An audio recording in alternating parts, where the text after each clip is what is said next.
Oke, selamat pagi. Assalamualaikum warahmatullahi wabarakatuh. Kita mulai lagi ya. Kita akan, saya kasih lihat dulu, mudah-mudahan ini rekam. Saya tadi malam ngopi semuanya, data-data. Mudah-mudahan ke kopi.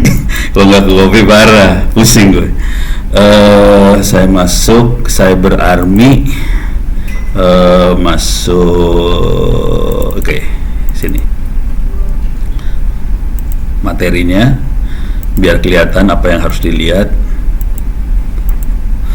Oke, jadi sebetulnya yang paling akhir dari materi ini adalah auditornya. Jadi cara berpikir si Ono waktu mau ngajar, sebetulnya saya pengen ngajarin tekniknya sebagian besar, baru paling akhir di sini ada Information Security Management System sama Incident Response di terakhir. Ini adalah ISO 27001 sama ISO 31000-nya paling akhir. Jadi ternyata jadi salah. Harusnya di depan dikasih tahu PR lu yang ini ya, terus mari kita bahas. Harusnya cara ngajarnya kayak gitu, ternyata salah nih. Ini salah cara ngajar. Langsung gua kasih tahu cara install, stres semua langsung. Jadi saya harus nerangin ini. Saya akan coba switch dulu ya, nerangin ISO 27001 sama ISO 31000. Sambil nerangin, saya akan coba hubungkan sama yang saya terangin kemarin. Itu ya, mudah-mudahan agak nyambung. Kalau nggak nyambung, tolong diinterupsi, tanya. Si Mbak ini stres soalnya kemarin di lift, Pak. Saya nggak ngerti. Gue yang ngajar ikut stres jadinya. Lah, ilah, oke, ternyata. Oh, ini banyak dari belakang. Jadi nggak ngerti. Jadi tolong kalau nggak ngerti ya bilang-bilang gitu ya. Jangan diam aja. Gue yang stres ntar. Oke, kita akan masuk ke sebagai auditor langsung ya. Auditor langsung. Ini jujur dulu. Tiap kali saya ikutan training sebagai auditor, yang kuat ngikut training adalah yang punya background akuntansi. Kalau background IT biasanya tidur di training auditor. Ini jujur dulu, anak akuntansi biasanya lebih kuat. Entah kenapa teknik pendidikannya kayak gimana, gue gak ngerti dah. Orang akuntansi kuat-kuat kalau suruh auditor. Kalau orang IT, auditor tidur. Soalnya auditor itu biasanya bentuknya checklist. Ini ada nggak, ini ada nggak, ini ada nggak, ini ada nggak. Kalau orang IT kayak gitu udah males banget, udah tidur ya. Jadi gitu ya kira-kira. Nah sekarang, jadi ini bentuknya checklist banget. Cuman untuk masuk gitu nanti ada contekannya. Jadi saya akan ngasih tahu konsepnya gimana. Cuman praktek benernya ada contekannya, ada template-nya, tinggal kita isi template tadi sebenarnya. Jadi hidupnya gampang sebenarnya. Kita mainan di template. Template itu isinya gini. Template itu kayak apa ya? File Excel. Bisa cari di sinilah di Google. Oke.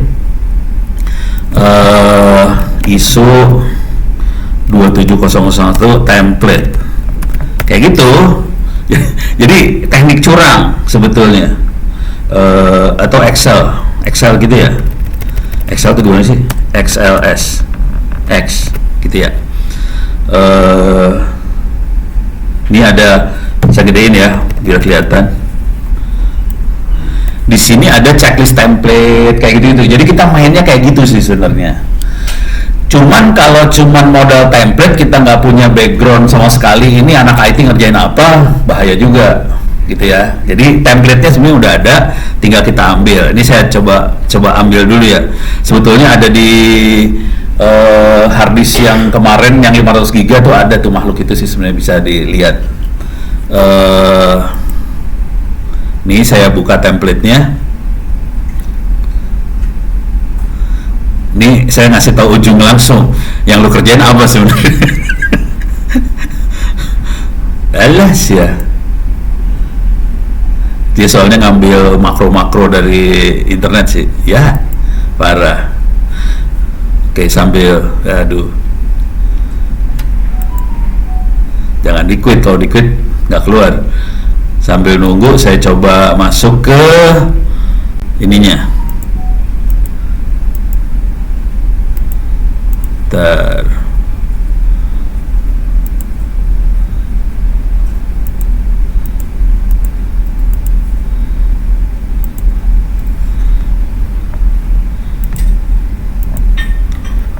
Gue cari materi gue taruh mana ya, lupa oh ini dia.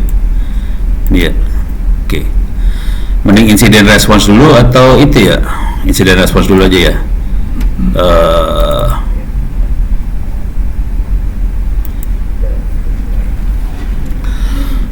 Ini ada dua ya. Jadi saya akan coba bahas dua. Sebagai auditor sama kalau ada insiden apa yang harus dikerjain kira-kira. Ini bentuknya checklist semua ya. Jadi cara berpikirnya ini checklist kayak SOP, prosedur apa yang harus dilewatin. Ini ada dua. Saya coba lihat lagi. Mana dia? Ini dia. Oke. Kegedeannya.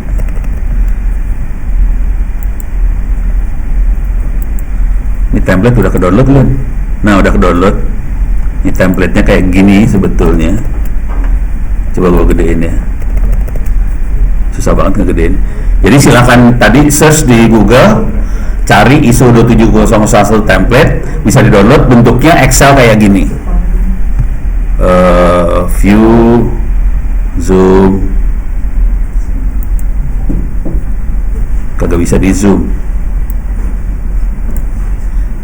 Jadi kalau kita mau ngodit, misalnya gini, ini nanti ada di, tapi ngomong jujur dulu ya, ISO 27001 tuh pakai duit, bayar. Kalau mau dapetin semua dokumennya bayar, pakai duit. Cuman di harddisk yang saya copyin, banyak buku-buku yang membahas ISO 27001, bukunya udah ada di harddisk itu. Mudah-mudahan bisa, mudah-mudahan ke copy nih bukunya. Hah? Lupa gue yang mana. Yang baru kan 2022. Ya, kalau nggak salah masih 2013. Tapi kalau kata teman-teman bedanya nggak fatal banget, nggak banyak banget, gitu ya. Jadi, tapi jujur dulu, saya bukan auditor ya. Saya lebih ke implementer sebenarnya. Saya bukan ke auditor. Jadi cara berpikir saya mungkin agak beda sama auditor biasa. Dari mana itu? Oh, masih ada suaranya. Oke. Nah, buat teman-teman yang belum kebayang sama sekali, di ISO 27001 tuh ada kontrolnya, kontrol apa yang harus dikontrol gitu, checklist apa yang harus dikerjain. Nah, dengan template ini jadi hidupnya lebih gampang, karena apa yang harus dikerjain udah ada di sini. Terus di sini misalnya, apakah sudah ada information security policy, siapa yang tanggung jawab, apakah komplain enggak, kelas update tanggal berapa. Jadi ini udah ada, tinggal diisi sih sebenarnya. Jadi ini sudah ada. Terus all policy approved by management, sudah di-approve sama manajemen belum? Ini kebaca nggak sih dari belakang? Nggak kebaca ya? Aduh, ini gue harus ngegedein, gimana caranya ya? Hah? Oh, di sini ya? Oh, oke. Iyalah. Hah? Di apa? Unfreeze. Di mana sih ya? View. Oh, ini freeze. Oh, gitu tuh. Kelihatan gue jarang pakai Excel. Parah. Anak komen lain suruh pakai bui gitu keluar. Parah banget. Jadi ini udah ada, tinggal dipakai ya. Ini saya bacain sedikit-sedikit aja buat icip-icip aja. Di sini information security policy, apakah exist, apakah perubahan manajemen, terus ada evidence buat compliance nggak. Jadi ini urusannya Anda rata-rata minta dokumen sih. Dokumennya mana? Gitu. Jadi bukannya ngelihat cara installnya, bukan. Dokumennya mana? Cuman nanti waktu di dokumen itu, kalau di dokumennya nggak kelihatan, misalnya di dokumennya kan harus ada misalnya ini udah diinstal, terus dievaluasi jalan apa kagak, bagus nggak, performanya kayak gimana. Nah, sense itu baru ada kalau kita pernah ngelihat orang implementasi. Jadi sense masalah performance, masalah apa ini. Kalau anak-anak hacker kan pentest, ngecebolin, sudah di pentest belum, hasil pentest outputnya seperti apa. Nah, itu sense itu baru ada kalau kita pernah lihat implementasinya. Jadi kadang-kadang orang punya dokumen, tapi dokumennya nggak pernah dipraktekin sih sebenarnya, cuman asal ada dokumen. Nah, sense itu kalau kita pernah implementasi jadi lebih bagus sih sebenarnya. Kalau harapan saya ngasih lihat ini supaya Anda ngelihat aja, oh kayak gitu. Jadi waktu ngisi kita bisa nanya, lu udah pentas belum sih? Hasilnya mana?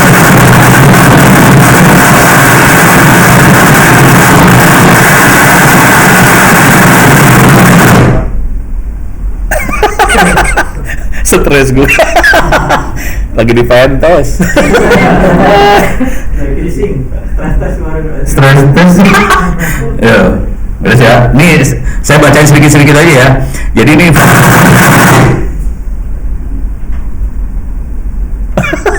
serem.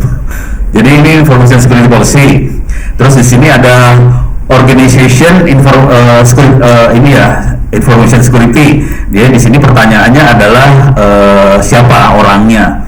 Terus ada segregasi dari ini enggak. Jadi orang yang megang security kecampur nggak sama orang yang lain. Terus verifikasi dari ini urusannya sih organisasinya, lebih karena organisasi ya, ada kontaknya enggak, terus ya kayak gitulah. Jadi ini udah enak sih sebenarnya, tinggal gituin aja. Evidence security di project management, ada enggak define policy untuk mobile device. Nah ini taktiknya ya, taktik kurang ajarnya. Kita udah nggak kayak ginian, ini kan cuman poin gedenya aja. Ini taktik yang paling kurang ajar nih. Kalau gue caranya kayak gini, ambil, ya lah, bisa buka Kopas kagak nih? Ini gue ambil dari sini ya. Gini, ambil, klik kanan copy, copy, masuk ke Google.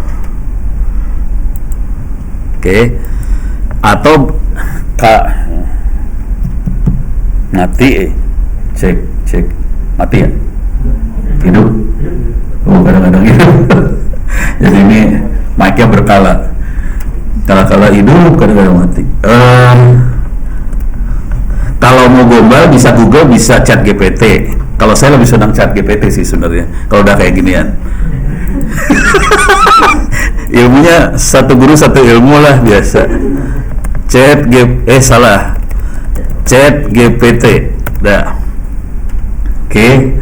Kita akan, ini baru diinstal, jadi di urusannya loginnya parah banget nih gue sekarang, karena loginnya belum login sama sekali kemana-mana nih. Ini gue login pakai Google biasanya. Continue with Google. Nah lo, waduh gue belum masukin juga ya. Waduh, pasportnya gue lupa lagi. Bagus ya. Paspor gue apa ya? Wah, ntar pakai ini lagi. Hah?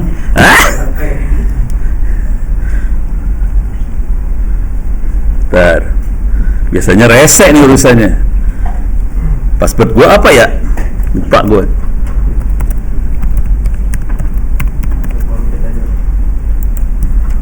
Ini pakai doa nih, mudah-mudahan bisa. Ini handphone gue mana ya? Bukan yang ini perasaan. Try another way. Oh sini nih. Oke. Bentar.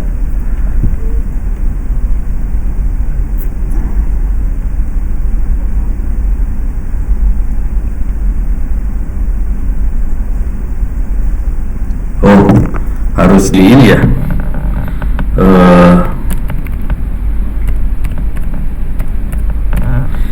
Ini handphone saya, cuman jarang saya nyalain sebenarnya ya. Jadi kalau mau dicatat boleh, cuman lu jangan berusaha ngubungin gua pakai telepon ya. Ngubungin pakai email, pakai telepon cari perkara. Bentar.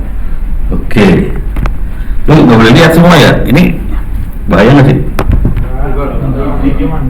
Nggak ya? Lu pada setan semua, susah.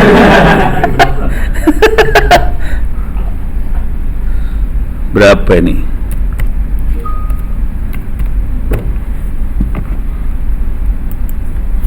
Oke, pakai doa, mudah-mudahan bisa masuk.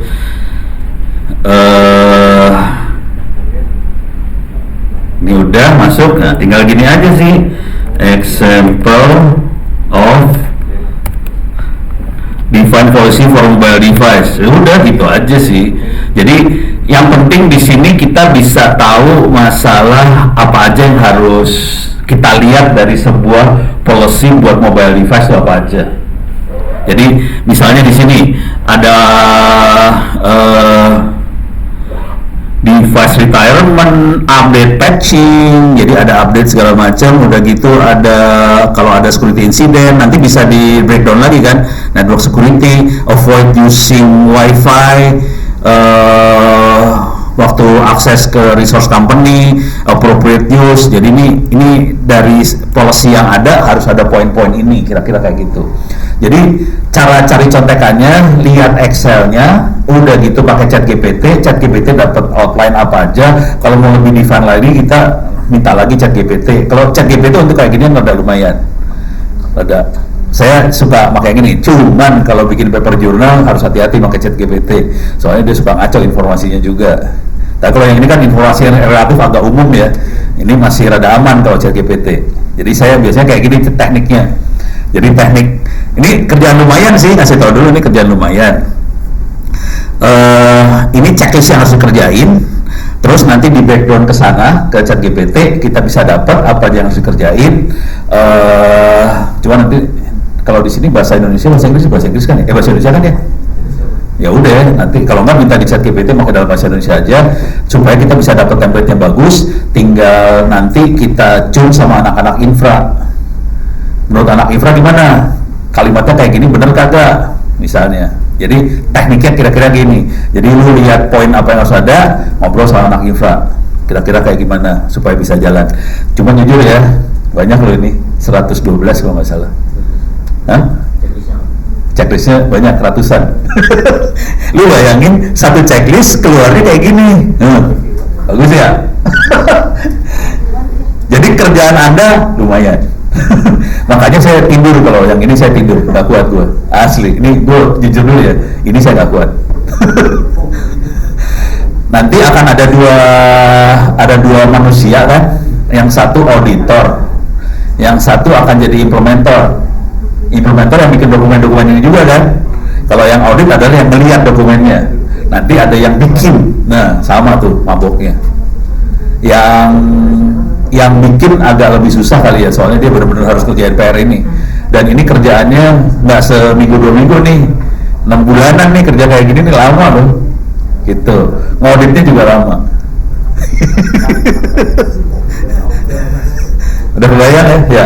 Jadi kan konteksnya kebetulan saya juga udah pernah dapat untuk yang 27.002 ya. Oke. 27.002 itu kan sebenarnya kumpulan ya ISJ kayak ChatGPT ini sih. Yeah. Jadi detailnya itu seperti apa kita mengejar policy for mobile device itu, apa yang harus tujuannya apa, tujuannya apa, apa yang harus dicapai gitu kan.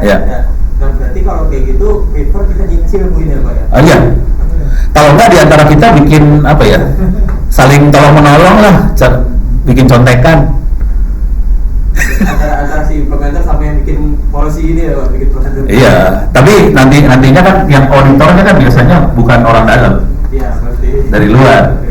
Tapi kan bisa ada internal auditor sama implementer ya agak kerjasama supaya jadinya bagus lah buat perusahaan. Yang masalah lagi bukan hanya bikin dokumen ya. Yang masalah besar lagi adalah bagaimana mensosialisasikan policy ini ke pegawai. Bonyok nih urusannya, asli bonyok. Ini kerjaan gak gampang nih, gue tahu gak gampang. Cuman kemarin gue samarin pakai gue coding, ini tuh pada stres semua. Udah kebayang ya, kerjaan dulu sebonyok. Ini tolong apa ya? Tolong masuk ke Google, cari template ISO 27001, ISO 31000. Terutama kalau buat cyber security analis yang ISO 27001 sebenarnya. Cuman kalau bisa yang 31000 juga dicari. Kalau 31000 lebih ke arah risk management ya.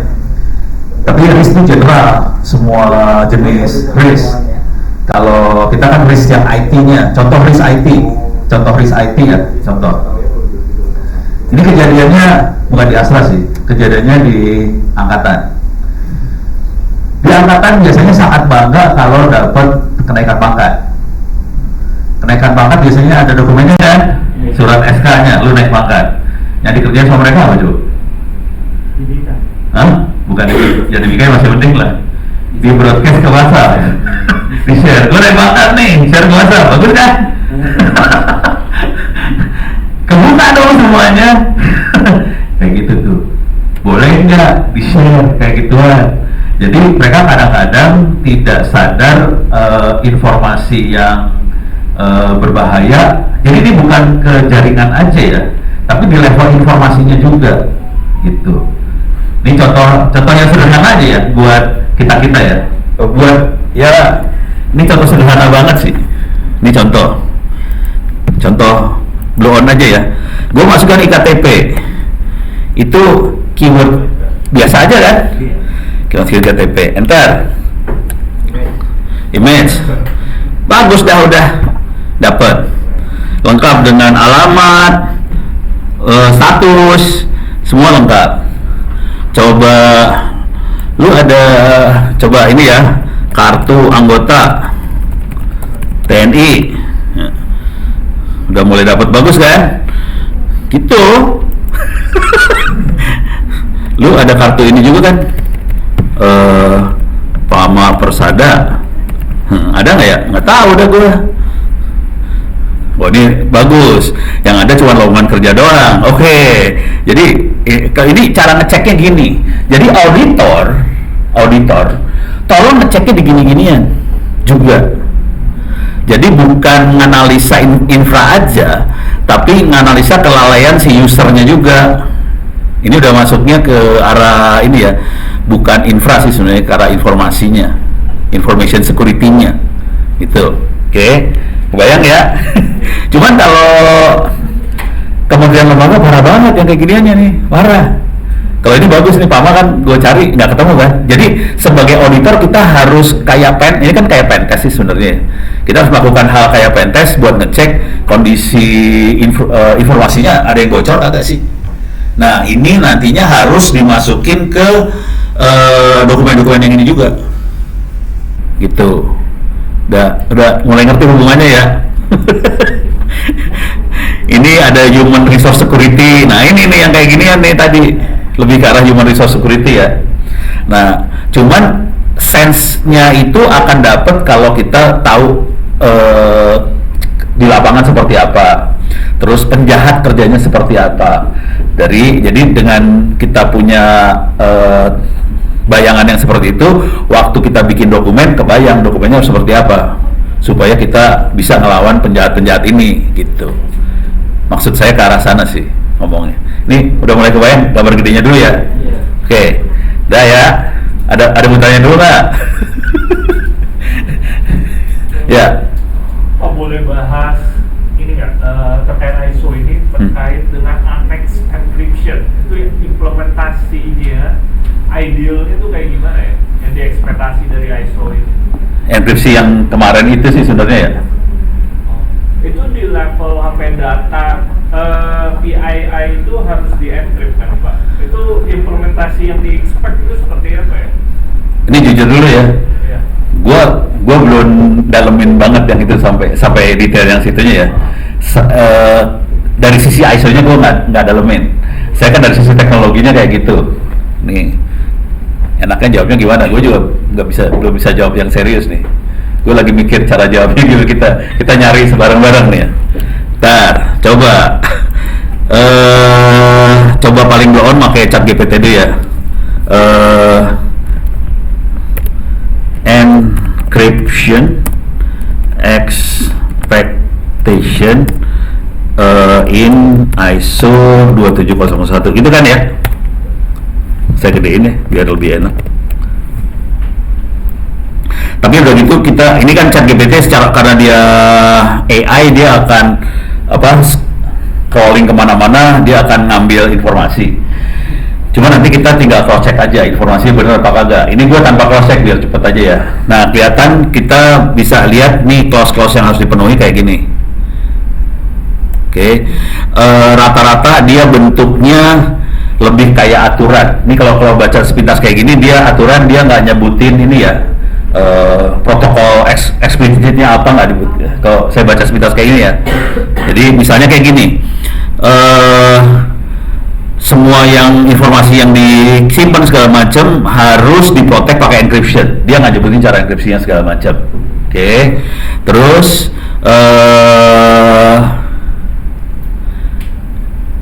encryption nah ini nggak disebutin juga. Nah sekarang saya sambil baca sambil ngasih lihat kejadian benernya ya.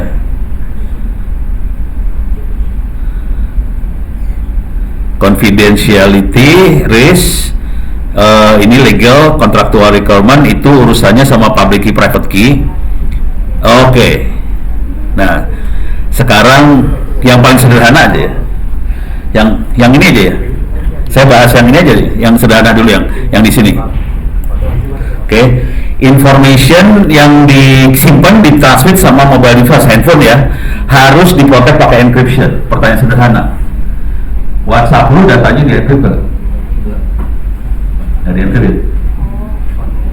Fitur yang end-to-end encryption itu? Kalau end-to-end encryption waktu dia ngirim, tapi waktu store di handphone bisa dilihat nggak? Ya, bisa. Bubar tuh langsung. Sederhana cara mikirnya sebenarnya. Jadi kalau file bisa dilihat, itu tidak di encrypt. Jadi WhatsApp itu tidak di encrypt. File yang di store di handphone. Jadi ini WhatsApp hilang nih langsung. Nah, contoh yang kalau yang di encrypt beneran, nih kita mau komunikasi tapi file di encrypt dan nggak bisa, susah membukanya. Contohnya, ini baru satu nih, ini satu kelas doang. Kalau kelas-kelas lain mau dibahas sih bisa banyak loh ceritanya. Ini contoh yang di encrypt beneran, ini contohnya. Saya masuk ke Play Store ya.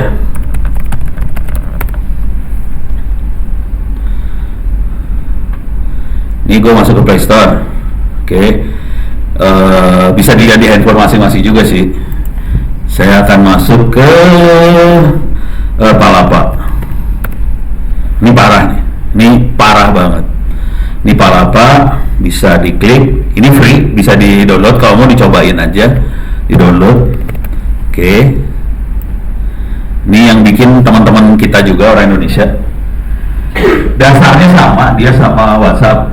Jadi dia pakai source code-nya Signal, sama-sama WhatsApp, ambil. Cuman WhatsApp agak lebih dibolongin supaya gampang. Misalnya tadi waktu store data nggak di-encrypt gitu ya, supaya gampang. Terus misalnya WhatsApp mungkin bisa ngambil dari address book langsung. Kalau yang ini kacau banget nih dia. Bisa. Kita punya address book. Address booknya semua yang dikirim, yang ditaruh di servernya dia itu hash dari nomor teleponnya, bukan nomor telepon yang ditaruh, hash. Nah kalau kita punya address book, kita akan lihat hashnya doang. Konsekuensi itu hash, si sana nggak bisa ngelihat si saudara itu nomor teleponnya apa. Terus caranya biar bisa matching antara user dengan user, dia akan open hash. Ini hashnya sama kagak? Kalau sama, oke, lu kayaknya teman, boleh komunikasi. Udah gitu, waktu komunikasi, dia akan generate public key, private key untuk tiap komunikasi. Dia generate. Jadi itu tiap komunikasi di generate.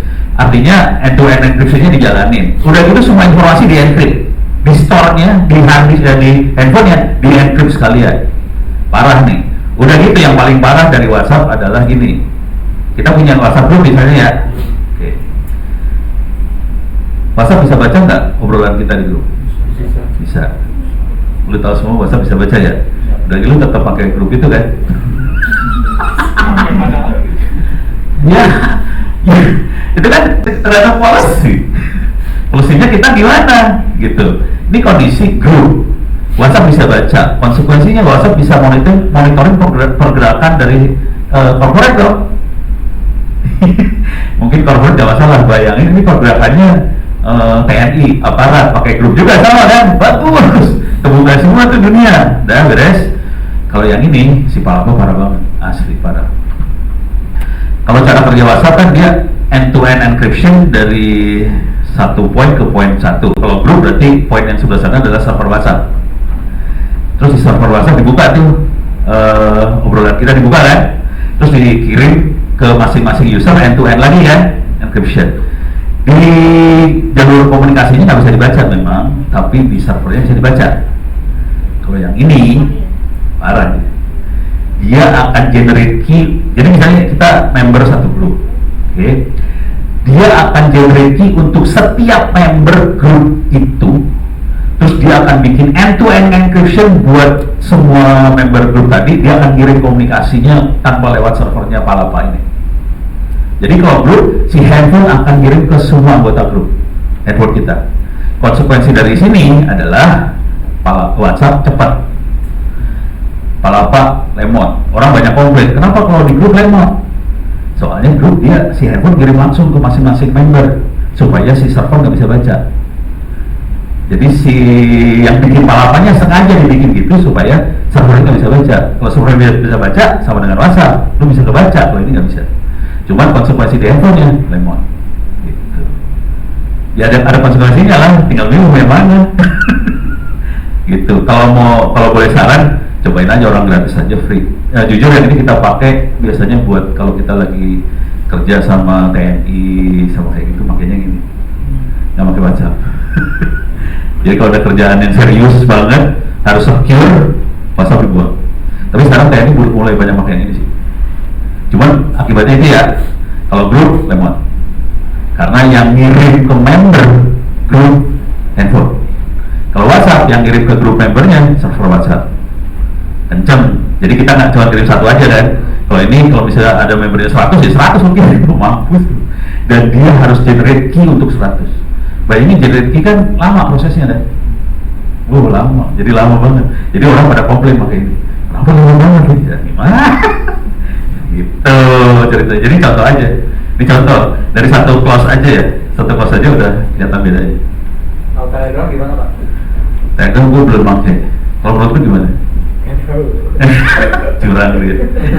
Curang dia. Cari apa dia berani ngomong?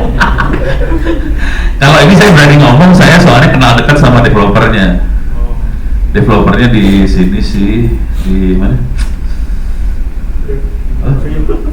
Bukan di Priuk. Jatinegara terus ke arah Bekasi itu Jatiwaringin. Di pas Pengkolan, jadi pas keluar tol Jatiwaringin, kalau dari arah Jakarta keluar tol Jatiwaringin, ini kantornya sebelah kiri. Mereka lokasinya di basement. Gue tahu semua. Parah. Ini anak-anak gila sih, isinya anak-anak gila banget.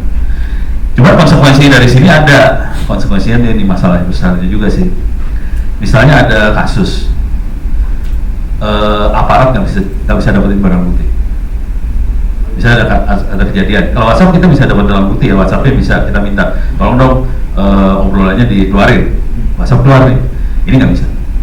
Jadi si operatornya ini nggak bisa ngasih barang bukti. Sampai kayak gitu. Karena semua diantri. Jadi betul-betul aman, saking amannya si operatornya nggak bisa ngeliat kita. Parah ya ini, parah banget asli. Cuman ya terserah corporate ya, perusahaan mau seberapa gitu. Kalau nyaman dengan WhatsApp ya pakai WhatsApp. Kalau mau yang lebih sadis pakai yang ini. Kalau level-level yang kritikal banget, saya nggak terlalu nyaranin WhatsApp sebenarnya. Gitu. Tapi kalau yang ya biasa gitu buat temen gitu ya nggak apa-apa. Asal tahu akibatnya. Contoh akibat tuh gini paling gampang akibat WhatsApp ya. Contoh paling gampang. Lu masuk grup WhatsApp ngomongin misalnya rumah atau ngomongin anak. Udah gitu lihat iklan yang keluar di Google, di Facebook pasti rumah anak gitu. Karena emang dia di exploit buat dijadiin iklan, dijadiin duit. Kitanya kan dijadiin duit. Gimana caranya jadiin duit dari informasi yang kita posting? Udah. Kalau ini nggak bisa, ini parah banget ini parah. Terus ya? Pak, aku mau tanya lagi. Jadi kalau misalkan kita pengen bikin enkripsi sendiri itu, kira-kira bisa nggak? Misalkan kita nambahin SAP gitu ya? Bisa. Cuman konsekuensinya ya komunikasi di antara kita aja ya. Jadi kalau kita pengen, kalau hanya grup ini, hanya komunikasi dengan grup ini bisa. Cuman nanti algoritma yang sama nggak bisa dipakai, misalnya ngomong sama kampus gue, jadi nggak bisa connect, itu aja. Karena kan ininya beda, itu aja sih. Bisa, tapi contoh kejadiannya gini nih, contoh kejadian yang fatal nih di Republik ini ya. WiMAX dienkripsi,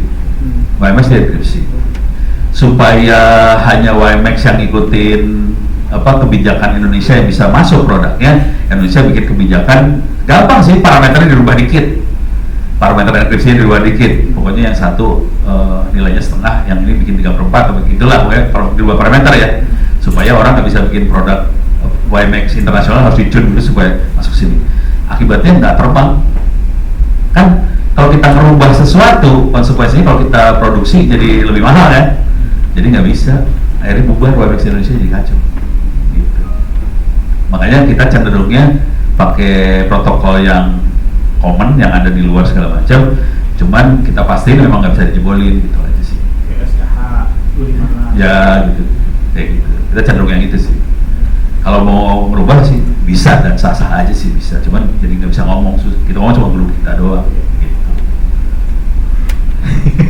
Nah, kayak gini perlu dipikirin waktu kita bikin policy ya. Jadi waktu kita bikin policy, itu pikiran itu benar sah. Cuman harus kita pikir juga konsekuensi-konsekuensi yang lainnya. Ujung-ujungnya kan gimana caranya kita aman, murah, bisa dokumentasi, nggak tergantung gitu. Contoh nggak tergantung adalah gimana caranya supaya kita pakai yang open source, jangan tergantung vendor, kayak gitu-gitu sih. Nah itu harus masuk dalam policy juga sih. Soalnya kalau kita tergantung vendor bahaya juga sih. Cuman bahaya ya. Aduh, gue udah dimusuhin vendor sih. Vendor udah sebelah sama gue, Motorola udah sebelah sama gue, udah parah. Ini bentar lagi vendor 5G udah sebelum gue, bentar lagi 5G. Soalnya di dunia juga terjadi hal yang sama sih, dunia juga lagi, jadi ya ginilah cara berpikirnya. Ada vendor-vendor gede yang sudah mapan, mantep, dan mereka tidak mau pasarnya digerus. Tapi ada lagi pabrik-pabrikan kecil-kecil yang mau ngegerus nih. Mereka konsekuensinya kecil adalah mereka pasti bikin solusi yang murah gitu ya, terus seringkali open source segala macam, dan open source atau open standar, dan mereka cenderung kerjasama antar vendor. Kalau yang gede-gede cenderung buat monopoli supaya pasar dia nggak bisa digerus sama yang lain. Nah ini perang kayak gitu sih. Saya cenderung ke yang kecil, soalnya saya kan orang kecil juga, gue kan bukan orang gede, jadi kayak gitu. Tapi yang kecil biasanya nggak bisa masuk Astra. Iya bang, nggak apa-apa sih. Nasib. Emang susah. Kalau asal saya gede-gede, beda. Cuma asal lu pada ngerti ini ya, petanya kan jadi tahu kira-kira kayak gitu. Gitu. Terus, sip. Ada lagi ya bu? Nah, jarang-jarang ibu nanya. Nah, ini gue seneng banget.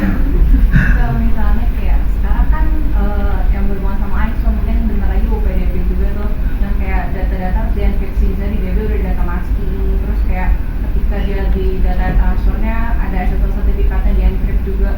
Tapi misalnya ada data yang bentuknya itu harus dikirim misalnya kayak KTP ke Dukcapil dan sebagainya, itu kan bentuknya kayak data yang dikirim ke dia kan harus bisa dibaca sama dia kan karena disimpan di dia, dicek dia. Kalau itu ada nggak open set controlnya gitu misalnya, atau kita bentuknya kayak risk acceptance dan sebagainya.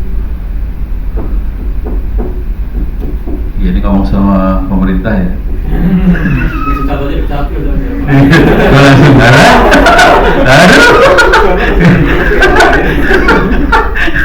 aduh.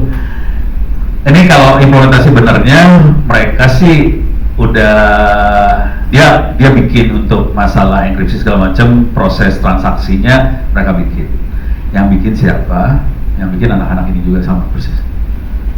Jadi kalau ngomong sama Dukcapil langsung, yang bikin mereka. Ini lagi kerja keras sih mereka, soalnya mereka harus ngamanin buat pemilu besok. Jadi mereka yang ngerjain, dan saya tahu banget emang yang vendor yang dulunya terpaksa dilengserin. Jadi mereka yang ngerjain sekarang. Ini memang anak-anak palapa ini yang ngerjain. Nah, terus cara berpikirnya kira-kira gini. Mereka bikin, jadi ini sebetulnya platform komunikasi yang secure kayak WhatsApp ya, dia secure. Cuman dia bukan hanya bukan salurannya diamanin, dia sampai seluruh data-datanya diamanin. Oke, setelah data aman, setelah komunikasi aman, datanya aman, udah gitu dia mainannya caranya main micro apps. Gimana ngomong? Ngerti micro apps sih? Cara berpikirnya kira-kira gini nih. Cara berpikir sederhananya ya. Aplikasi yang gede-gede itu bentuknya misalnya gini, kita punya web gede, jadi webnya masif gede, udah gitu bentuknya server, udah gitu ini klien connect ke server komunikasi, itu klien server komunikasinya, itu yang apps yang biasa, klien server di encrypt segala macam. Kalau micro apps komunikasinya klien-klien, beda banget tuh, karakternya beda. Dan sekarang di dunia security kita komunikasinya buat client server, client. Contoh WhatsApp sama web biasa, bagusan WhatsApp kan security-nya, dia tuh client loh. Hacker susah masuk kalau client. Kalau client server, hacker masuk. Kalau client hacker susah masuk. Jadi platform yang dipakai buat komunikasi sekarang cenderungnya client. Platformnya apa? Nih, apa ini? Udah gitu, ini kan apa handphone nih, handphone sama handphone kita mikirnya. Nah, yang klien-klien ini di salah satu handphone ini, sebenarnya bukan handphone sih, salah satu aplikasi ini yang jadi klien juga, dia connectin ke server. Jadi dia, kita nyebutnya micro apps, karena aplikasinya kecil, nempelnya ke platform yang ini. Itu, jadi bentuknya kayak gitu. Dan ini yang dipakai sama si Dukcapil. Jadi aman sekarang. Cuman kita harus ngomong sama Dukcapilnya, Dukcapil, kita perlu nih komunikasi sama lu. Nah, caranya gimana segala macam. Nanti mereka ngomongnya sama anak-anak ini sih ujungnya sih akhirnya. Sama orang-orang ini juga. Kalau ini udah setengah gede sih sebenarnya, dia kategori bukan usaha kecil lagi, udah setengah, tadinya kecil, tapi sekarang udah setengah gede, udah lumayan rada gede. Mereka adalah supplier atau vendor yang biasanya ngomong sama Mabes TNI, sama kayak gitu-gitu. Jadi dia mainnya di situ. Kalau Astra kayaknya belum, mereka lebih ke minyak. Apa sih? Yang di Kalimantan tuh lupa. Pokoknya yang bekasnya punya Perancis tuh. Bukan, Total. Dia ngemainnya sama Total. Soalnya si pendirinya ini dulunya kerja di Total, di Perancis langsung. Jadi pendirinya kerja di Total, jadi dia punya hubungan dekat sama Total, makanya dia banyak kerjaan Total. Gitu. Orang IT, security, tapi akhirnya bikin ini, tapi banyaknya sama Mabes TNI segala macam. Gue yang stres, no, bantu dong Pak Mabes. Lu tau sendiri kalau Pak Mabes ya harus pakai sepatu, gue paksa pakai sepatu. Gak ada hubungan. Jadi kira-kira gitu kalau mau ngelihat prosedur, SOP, aturan segala macamnya, cara berpikirnya klien-klien. Ini gue ngomong dari sisi teknologi ya, klien-klien plus micro apps, kira-kira kayak gitu. Tapi semuanya di encrypt, dan enkripsinya yang saya terangin kemarin, kira-kira. Udah siap, kebayang ya? Boleh. Lo gue seneng kalau ditanya cewek. Kok cowok-cowok kayak ini mah susah. Jangan semua ya. Jangan semua. Kalau misalnya kayak kan ada poin satu app ya, tertentu yang misalnya ketika kita lihat profile itu kan bentuknya kayak kita dapat info user kan, walaupun ini sebenarnya di device kita sendiri. Yeah. Yang misalnya entah itu di web atau di mobile Yeah. apps. Kalau itu kan sebenarnya data transfer dan enkripsi, cuma kan in transit ketika di device kita berarti dia terbuka dan enkripsinya juga bisa dibaca. Yeah. Lalu sebenarnya ada risknya nggak? Maksudnya risknya apa, dan kayak misalnya cara untuk mengatasi risk ini gimana gitu sih Pak? Oke. Ini kayak yang gue jelasin kemarin sih, masalah kemarin gue tanya kan ya, iklan di toko online untuk tiap orang sama atau beda? Beda kan? Persis kayak gitu. Risknya, kalau risk komersial ya, risk yang di dunia komersial, kan mereka berusaha memprofiling seseorang untuk dapat dia kata klasifikasi orang ini apa, udah gitu dimonetize, dijadiin duit jadi bentuk iklan. Jadi risknya itu yang kebanyakan. Walaupun ada risk yang lain contohnya bini gue. yang udah ketipu 6 juta perak. Jadi si attacker profiling kan, nih cewek satu sukanya apa, mesin jahit apa segala macam, atau gue kasih lihat email orang-orang ya yang ini aduh bener kasihan banget nih. Ini tadi pagi aja ada yang email, aduh parah dah.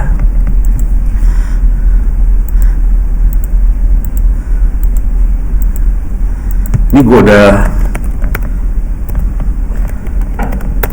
ini kan kemarin saya kasih lihat dikit ya. Ini kayak gini nih, saya terkena penipuan orang lewat HP, mahasiswa belum bekerja, cicilan, pinjol, kayak gitu-gitu. Ini jadi risknya kayak gitu banget sih sebenarnya. Serangannya ini udah ya, gua keluar dulu, bahaya soalnya gak enak. Jadi serangannya kira-kira kayak gitu sih. Jadi risk yang paling kerasa adalah karena si attacker, orang yang nyerang itu cari duit. Jadi risknya bukan risk politik atau apa, cari duit dan berusaha menggerus duit orang dari informasi yang dilepas sama orang tadi.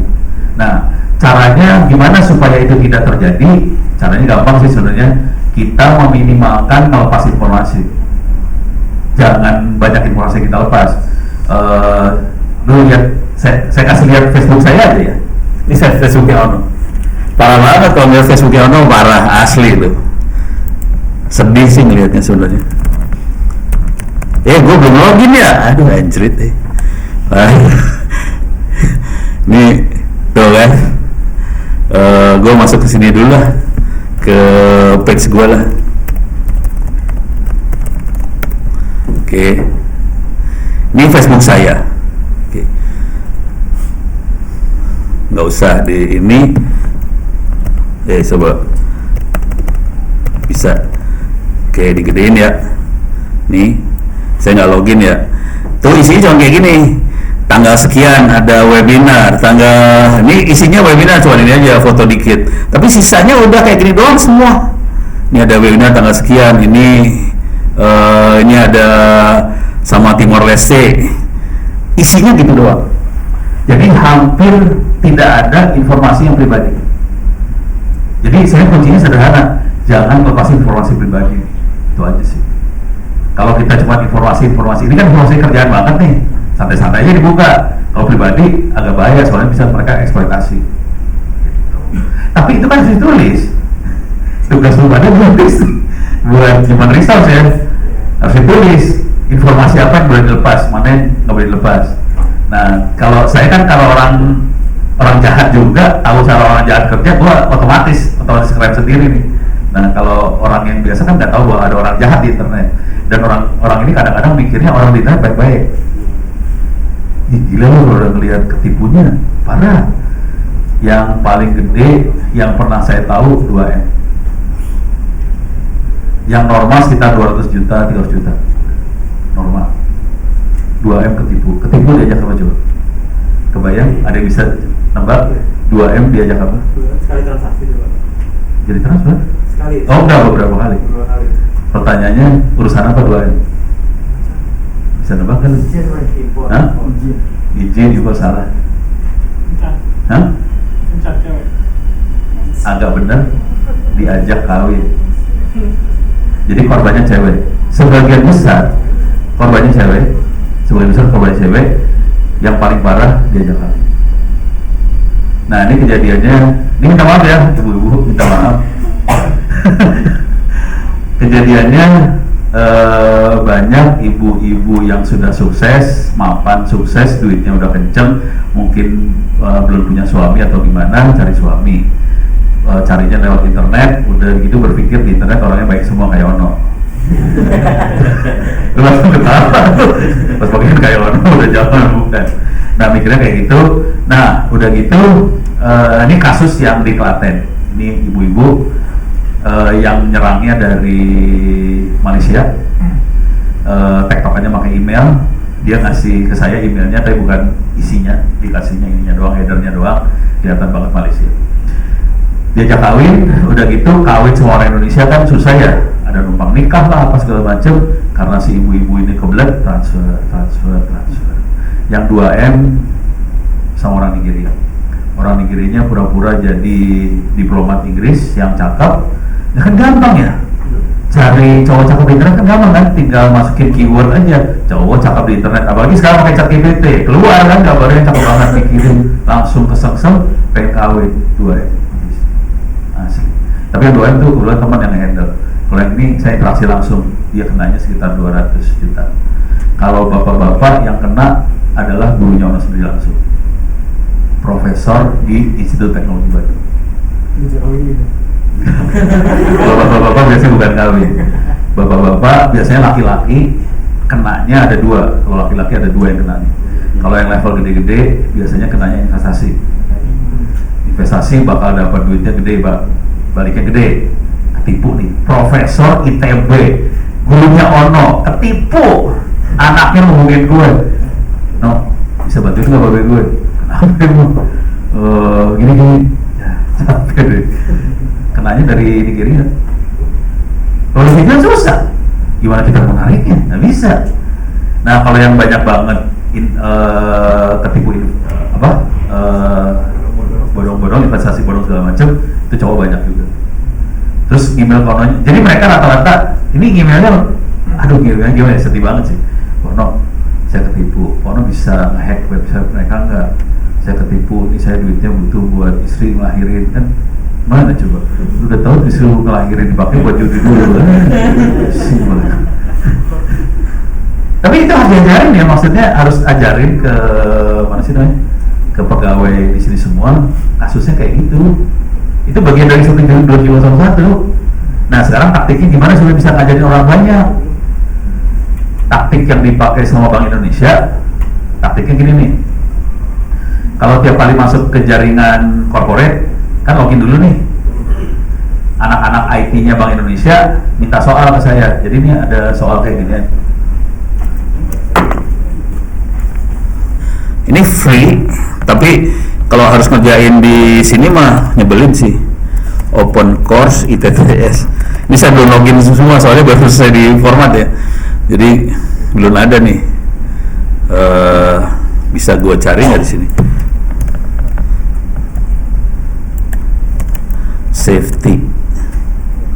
Safety.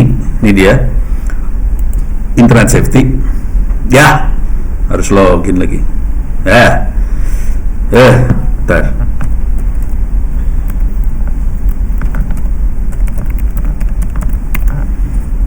Mudah-mudahan bisa masuk. Password gua apa ya? Lupa. Ya udah lupa gua password. Harus lihat lagi catatan. Ya udah. Jadi itu ada internet safety. Di situ dijelasin gimana caranya kita aman berinternet, gimana caranya pakai WhatsApp, pakai mobile segala macam. Cuman kalau user biasa suruh ngerjain, ini ada ujiannya. Kalau user biasa suruh ngerjain ujian ini pasti males kan? Nah, anak-anak Bank Indonesia gini ngomongin saya, bisa minta soal-soalnya kagak? Saya kasih semua soalnya, free. Nih, kasih soalnya. Yang dikerjain sama anak Bank Indonesia, anak IT-nya Bank Indonesia, kurang ajar banget sih sebenarnya. Tapi pintar dia. Ini semua orang kalau masuk ke network corporate harus login. Sebelum login dikasih satu soal dulu, lu kerjain di soal, gitu kan? Kerjain lagi soal kan? Dah. Terus baru buat masukin user password, login. Besoknya kerjain satu soal lagi, besoknya kerjain satu soal lagi. Akibatnya apa? Orang-orang jadi nempel di kepala kan? Selain itu, manajemen jadi tahu peta kondisi pengetahuan si pegawai tentang cybersecurity seperti apa. Jadi teorinya kita harus sosialisasi. Gimana cara sosialisasi supaya mereka tidak ngerasa jadi beban? Jadi caranya waktu login diajar. Tapi jangan panjang-panjang, soal pendek-pendek aja kasih jebret. Nah itu orang IT yang kerjain itu. Kalau di BI ya, BI kerjain kayak gitu. Cuman bank lain nggak ada yang kerjain itu, BI doang. Dan itu minta soal dari Ono. Udah gue kasih aja gitu. Itu ya, beres ya, aman. Kita lanjut ya. Oke. Jadi yang saya ingetin lagi, tolong download template. Terus nanti main ChatGPT atau pakai Google buat melihat detail dari template tadi. PR-nya gede banget, soalnya itu ada ratusan, kontrolnya ratusan, banyak banget. Oke, checklistnya banyak banget, PR-nya gede. Gue gak enak ngomongnya, soalnya gue tahu kerjaan lu pasti banyak di sini. Sekarang kita masuk ke filosofinya dari si ISO 27001 sama 31.000. Bisnis proses lah, lebih kata bisnis proses, filosofi, cara berpikirnya ya. Cuman kalau detailnya ratusan tadi detailnya. Oke, dan itu mabok. Sorry, udah pada pernah audit bener belum sih? Udah ada yang audit. Udah ngerasa maboknya ya? Tapi jujur gue kagum sama lu auditor, gue nggak sanggup soalnya. Saya nggak sanggup. Saya tahu prinsipnya doang, tapi suruh audit bener gue nggak sanggup, saya nggak bisa. Bukan jiwanya soalnya. Oke, saya masuk ke ini ya. Ntar mau break jam 12. Oh jam 10. Oke. Gue mau ngikutin komandan aja jam 10. 10 siap. Oke, kita masuk ke sini dulu ya. Ini teman-teman saya Cyber Army, Cyber Academy yang bikin. Oke. Cyber security tugas utamanya identify, mitigate, manage. Kira-kira gitu. Yang gede-gedenya. Sekarang kita masuk sini. Saya gedein. Bisa nggak digedein?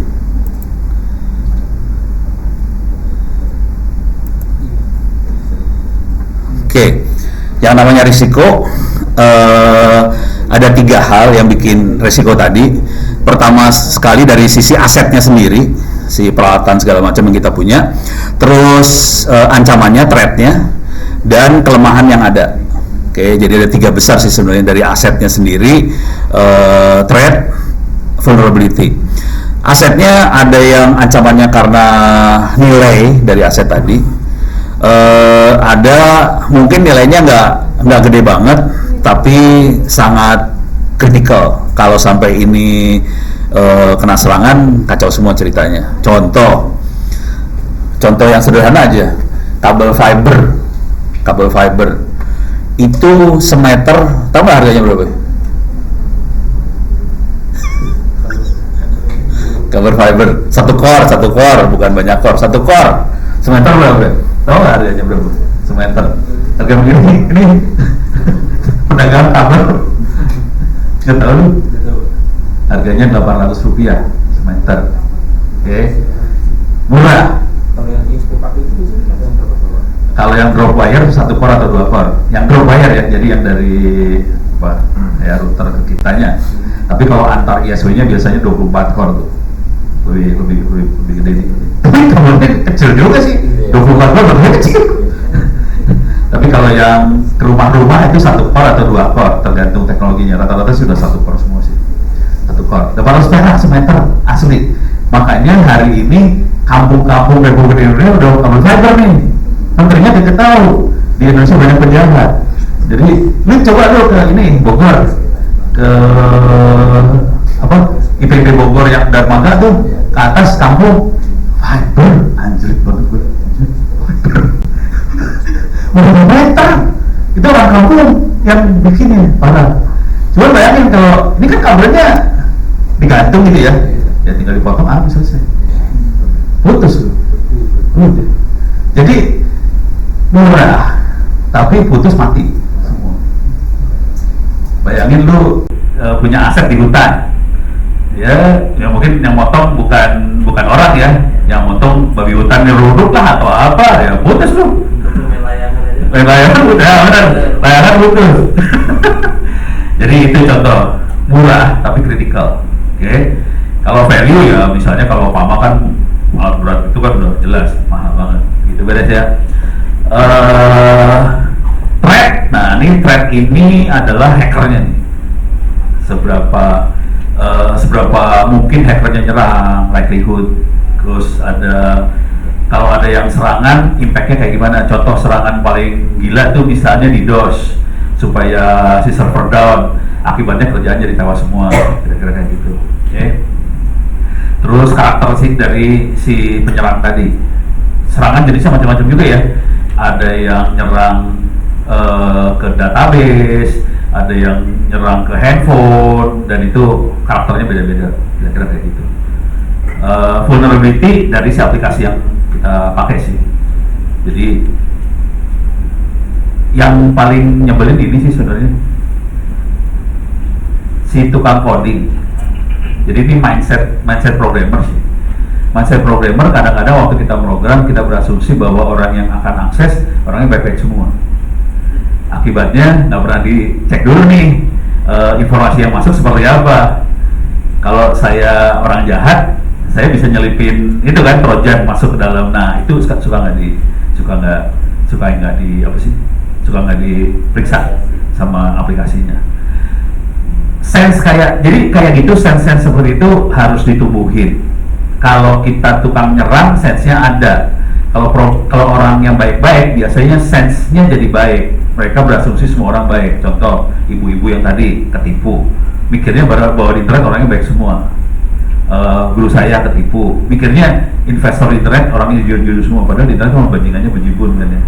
Itu. Jadi harus sense jahatnya perlu ditumbuhin. Salah satu cara buat numbuhin sense jahat adalah kita tipu pegawai sendiri.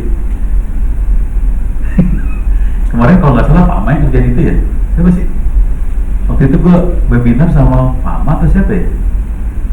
Yang ngirim trojan ke pegawai sendiri. Oh iya, Pak Heri. Pak Heri ya? Iya benar Pak Ma ya? Iya Pak Ma.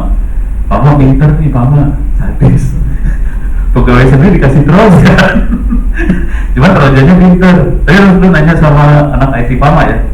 Jadi IT Pak Ma ngirim trojan ke pegawai sendiri. Udah gitu kalau ada yang ngeklik, dia lapor. Trojannya lapor kan ke IT. Jadi ketahuan siapa yang ketipu, ketahuan, tinggal diproses. Lu ketipu ya. Tapi itu harus dikerjain. Jadi kita, cara ngerjainnya kita yang hajar orang dalam. Jangan sampai orang luar yang hajar orang dalam, bahaya. Mendingan kita ngasih virus yang tidak berbahaya, virus yang lapor ke kita, nih orang ngeklik. Nah, udah gitu tinggal diproses ya. Lu lain kali yang ngeklik, ini trojan tidak baik. Tapi itu harus dilatih, kayak gitu harus dilatih sih. Nah itu salah satu, kayaknya harus belajar sama Pak Ma ya. Itu contoh yang bagus banget sih. Jadi Pak Ma emang ngelepasin trojan di grup WhatsApp kayaknya ya. Ya, jadi Pak Ma ngasih trojan di grup WhatsApp sendiri. Terus orang dalam ngeklik, lapor, ketahuan. Itu contoh bagus banget itu asli contoh bagus. Itu contoh ya. Jadi yang vulnerability-nya kita emang harus dilatih sih, nggak bisa nggak dilatih. Soalnya orang-orang biasanya pikirannya lurus-lurus semua. Kita harus ngasih tahu. Ibaratnya gini lah.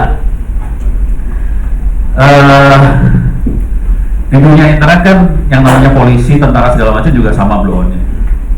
Jadi kalau kita mau aman, kita harus latihan bela diri di internet, dan itu harus dilatih. Kayak karate. Orang apa yang belajar karate? Ya kalau kita harus bela diri kan jadi kita kisah. Sama, internet juga sama. Kita harus latih semua karyawan buat bela diri. Jadi tolong itu dimasukin ke bagian dari audit ISO 27001. Biasanya itu nggak dimasukin soalnya berpikirnya bahwa orang-orang nggak butuh karena kita sudah aman. Pikirnya gitu. Padahal sekarang jadi masalahnya gini, sebagian besar pegawai sekarang kan tidak hanya hidup di kantor, kadang-kadang di mana aja dengan gadget yang dia punya. Memang bisa komunikasi ke kantor, cuma dengan kondisi gadget yang dia punya, dia pegang, yang serangannya dari mana-mana masuk kan. Kalau dalam kantor kan semua udah dilindungi sama kantor nih, kalau di luar kan jadi masalah. Jadi itu harus dimasukin, kira-kira gitu ya. Ini beres ya. Kita lanjut. Ini kalau ada yang perlu di stop, saya sih stop ya. Ini gue sambil buka kacamata soalnya gue nggak bisa lihat deket. Nah ini proses dari risk management kira-kira flow-nya kayak gini. Risk management proses. Yang pertama identifikasi. Ini kerjaannya. Kalau si auditor sih cuma ngelihat aja. Lu udah pernah identifikasi risk belum? Enak auditor. Yang ngerjain ini yang mabok nih. Contoh identifikasi risk ya dia harus identifikasi dokumen ini bahayanya kayak gimana. Bunyi apa sih itu? Dokumen ini bahayanya gimana. Terus misalnya kalau ada ono masuk ke pintu depan situ bahayanya seperti apa, itu kan harus ada orang yang ngerjain. Mungkin bukan auditor ISO 230 yang ngerjain. Jadi terus ada orang yang lain ngerjain risk identifikasi, terus analisa, evaluasi, terus setelah ini dapat semua assessment, kita treatmentnya kayak gimana, nanti muter lagi ke atas. Kira-kira kayak gini flow-nya ya. Oke. Ini memang mungkin bukan kerjaan Anda, cuman kalau bisa sih ngerti juga kayak gini. Oke. Bentuknya banyaknya cerita sih sebenarnya ntarnya. Nah, ini skenario berbagai risiko yang ada. Aktornya bisa internal, eksternal, bisnis partner segala macam. Ini saya kasih tahu dikit ya. Ini yang bagian aktor. Kejadian. Benar. Itu tadi yang anak-anak Palapa itu, sebagian dari tim mereka adalah forensik. Jadi sebagian itu programmer, memang buat bikin program. Sebagian lagi adalah yang monitoring jaringan, SOC, Security Operation Center. Jadi ada anak-anak SOC, ada programmer, ada SOC, ada yang auditor ISO 27001, ada, dia bisa audit dari eksternal. Terus dia juga forensik.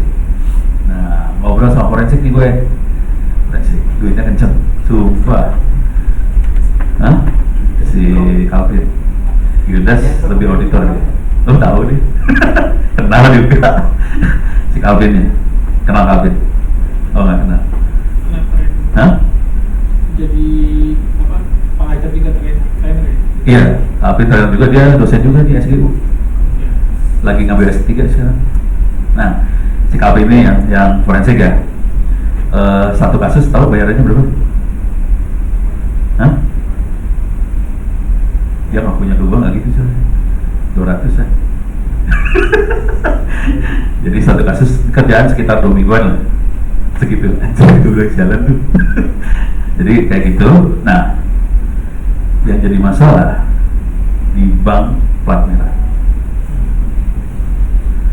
Ini minta maaf ya, kalau plat kuning rata-rata lebih orangnya lebih struggle lah, sering ngerjain apa-apa sendiri. Kalau plat kuning, lu kan plat kuning kategorinya ya, rata-rata Anda itu ngerjain apa-apa sendiri, dan ini orang-orang jago-jago rata-rata di plat kuning. Plat merah itu mereka jago bikin RAB, terus udah gitu subkontrak.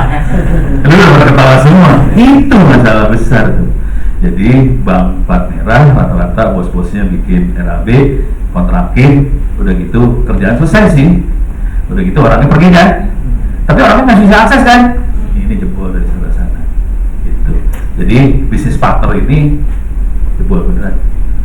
Pas di audit, di forensik, yang nyerangnya kontraktor itu. Jadi bahaya banget main kontraktor, terutama yang kritikal sebenarnya. Kalau kritikal kalau bisa dikerjain sama orang dalam, jangan kerjain sama kontraktor. Kira-kira gitu poinnya. Cuman kalau lu pada, kalau sini mah gue nggak terlalu takut. Kalau plat merah saya takut. Gue banding plat merah bener asli, sakit hati. Ini yang sederhana banget ya, yang sederhana banget. Misalnya nulis buku atau apa gitu ya, itu pada Bono, ini ada kerjaan nulis buku, mereka maunya namanya masuk, yang kerja nulis siapa? Bono semua. Sakit kan? Ini maksud gue, ya gue bantuin biar lu pada pintar, lu ikut nulis, terus kita pakai Google Doc, nulis bareng gitu ya. Lu aja kerja, terus nama gue masuk aja. Aduh, udah gitu. Mending sponsor, bukan sponsor, itu mah digaji ya, dikasih honor. Aduh, ini jadi gue curcol nggak enak juga ya. Aduh banyak ya, udah jangan ya, mendingan kerja kayak lu, lebih lurus. Terus yang ini tipe track ya, itu mungkin masih biasa ya. Ada yang karena accidental, error, failure, nature, segala macam, itu tipe serangan ya.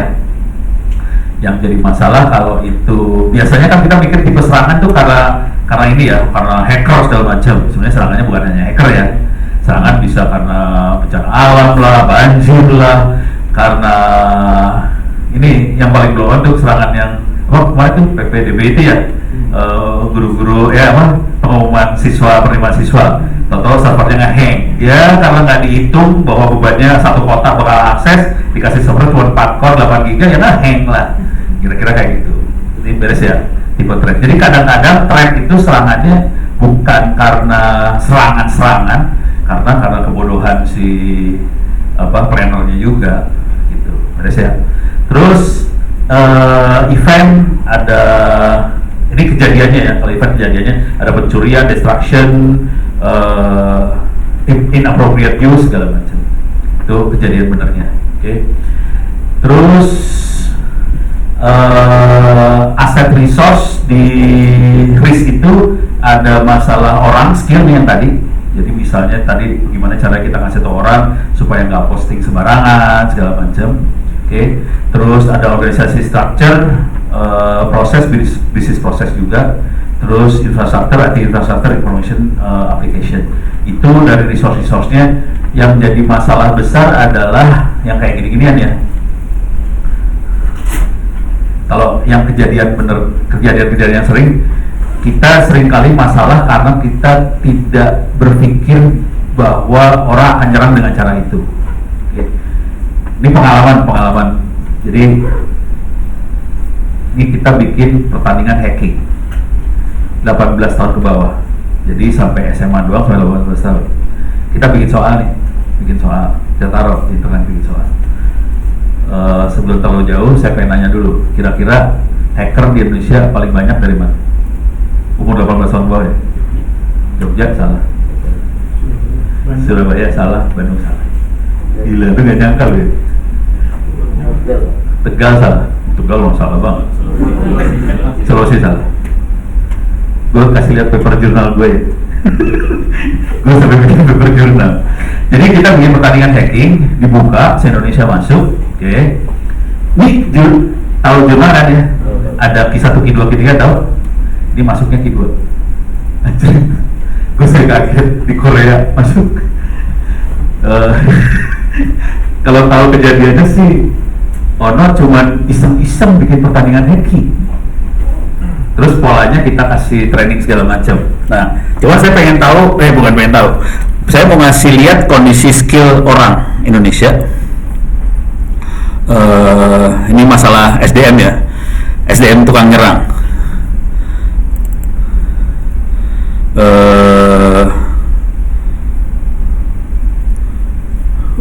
Oke. Paper hacker.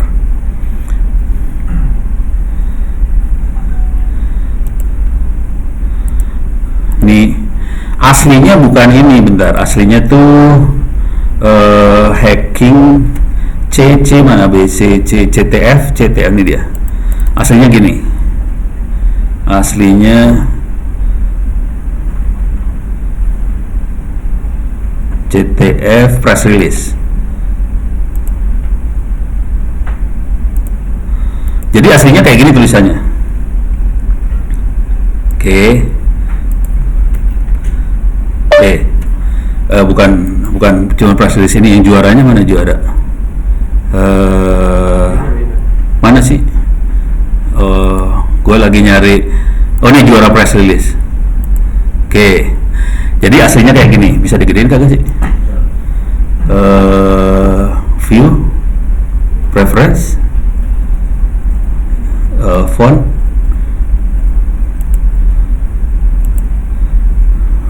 gedein ya, biar kebaca, enak kebacanya. Oke. Ini biasa aja. Jadi tanggal 10 Mei di 2003 dikasih hadiahnya. Kita bikin pertandingan dari Desember sampai April. Ini press release ke medianya ya, ke koran-koran.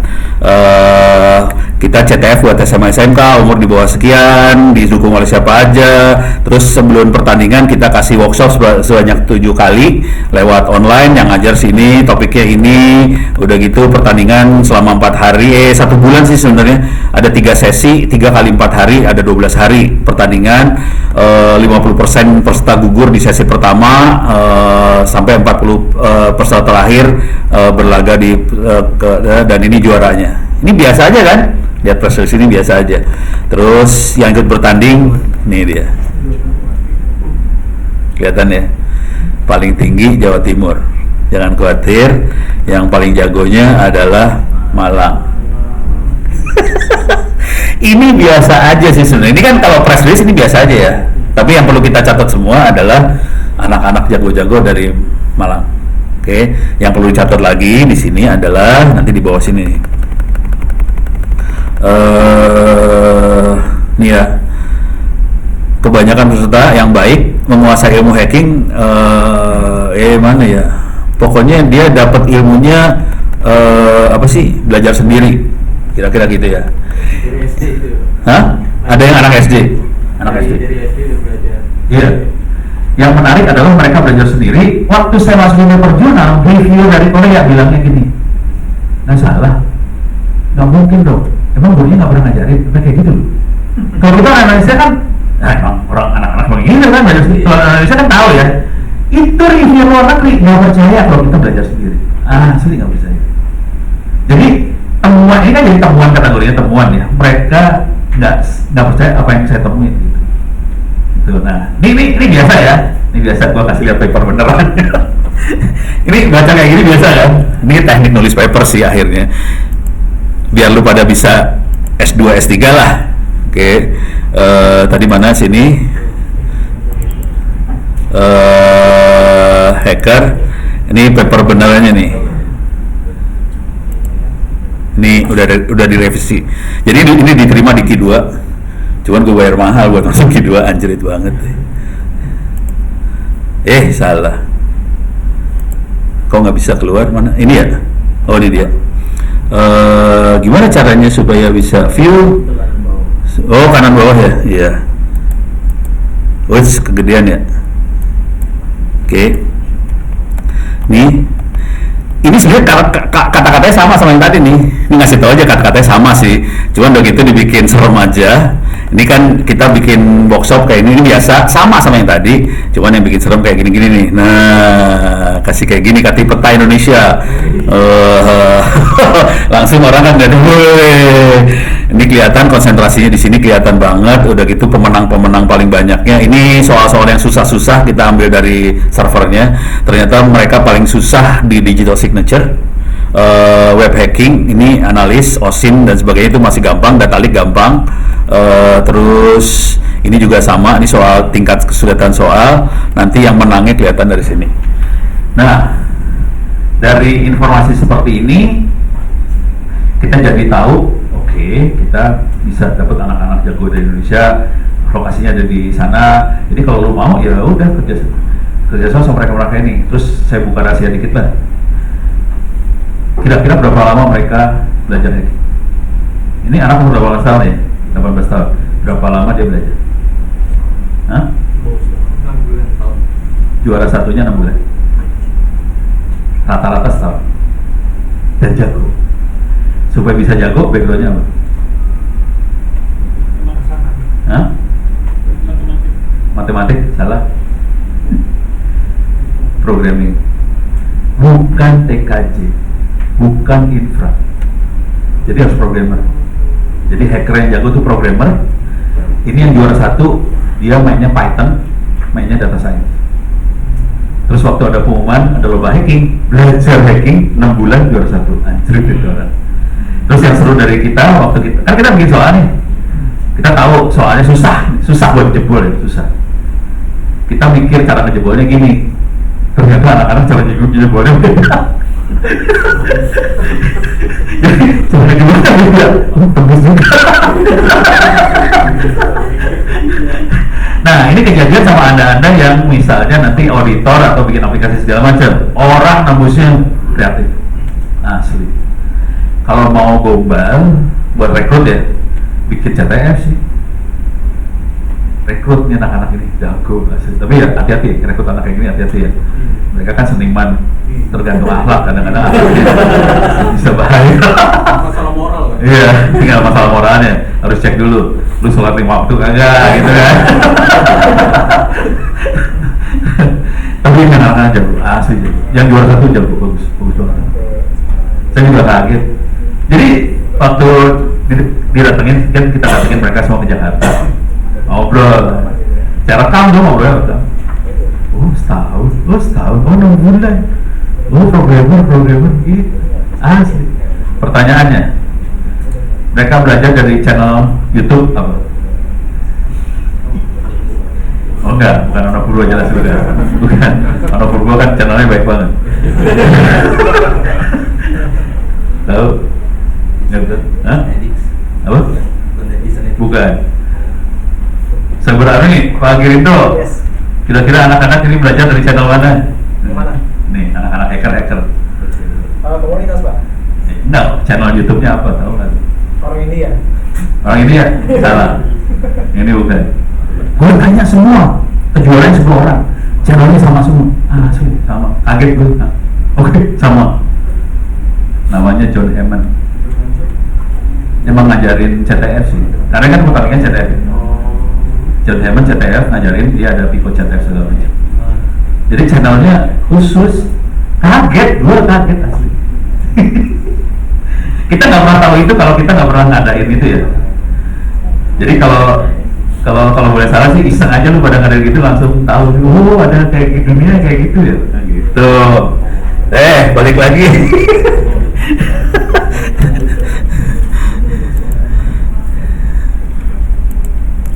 Ini tadi resource ya. Nanti adalah time, duration, timing, occurrence, detection, sama time lag. Ini masalah waktu lah ya. Oke. Nah, sekarang kontrol buat security. Yang penting adalah kalau risiko sudah identifikasi, prioritas existing control harus secara efektif mitigasi resiko. Cuman yang penting ini, biaya kontrol tidak boleh melebihi dari yang dikontrol. Itu aja sih. Ini jadi masalah nih sebenarnya. Lu bayangin tadi kabel fiber harganya 800 perak semeter, biaya kontrolnya berapa? Pusing. Gitu ya. Nah ini buat auditor, saya bisa gedein nggak ya? Ini cara ngerespons dari resiko, cara respon resiko. Setelah kita lihat skenario, analisa, kita petain segala macam, terus kita bisa dapetin pilihan. Ini saya masuk sini langsung ya. Pilihan buat ngatasin resiko. Jadi waktu kita baca policy segala macam, ini ada resiko. Terus kita mau apa ini resiko? Tergantung tingkat resikonya jelas ya. Tapi pilihannya ada 4 ini sih. Ada 4 ini resiko. Jadi dalam polisinya kalau bisa juga kita kasih tahu bagaimana waktu kita audit ya. Kita lihat ini ada resiko nih. Mau diapain ini resiko? Mau kita hajar? Kalau resikonya kecil tidak hajar ya. Itu pilihan pertama. Kalau resiko kecil, emang posisinya kecil, nggak terlalu bahaya, hajar boleh. Misalnya, kalau kita pasang web di internet, orang bisa ngehajar. Nah, mau dipasang mau kagak? Ya kepasang-pasang lah ya. Mau dihajar itu contoh. Nah, tapi gimana caranya kita ngehajar tapi tetap aman? Itu. Udah tahu ini pakai KPU gimana caranya dia pasang KPU bakal diserang bisa-bisa nih ya. Yang dia lakukan apa? Supaya dia tetap aman ada di internet. Kebayang? Nggak bisa loh. Servernya harus nyala dan harus ngasih informasi. Gimana caranya tuh server aman ada di internet, dihajar nggak apa-apa? Hah? Apanya? Yang ini benar. Jadi dia bisa hit. Jadi intinya dia data-data penting adanya di data centernya KPU di dalam kantor. Oke. Yang buat publikasi kopian yang nggak penting taruh di sono. Jadi itu cuma kopian doang dan itu informasi di batch. Misalnya sejam sekali di batch. Static content bener. Jadi dia pasang static content, lu serang hancur tapi data nggak hancur. Itu yang dilakukan KPU. Jadi taktik seperti itu harus. Jadi ini kan orang lapangan yang ngerti taktik. Nah si auditor harus ngelihat. Oke, ini seberapa kritikal. Nah mau diapain nih? Mau dihajar seluruh data dari internet bisa dihancurin atau kita split data yang aman-aman ditaruh di data center dalam kantor, data yang mau dihajar taruh di internet, silakan dihajar. KPU caranya gitu. Cuman yang kita, atau gue kasih lihat paper lagi. Parah sih, lu mainnya paper jurnal.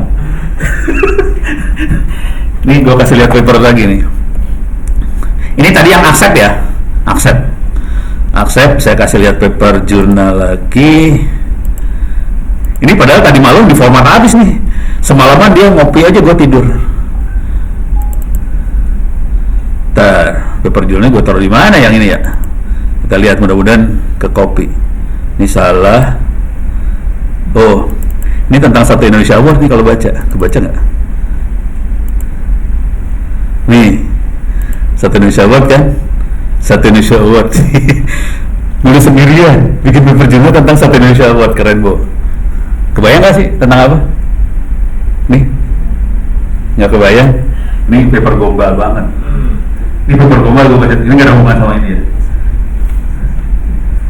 Dari judulnya kebayang? Kebayang? Dari judulnya doang nih gue nanya. Hah?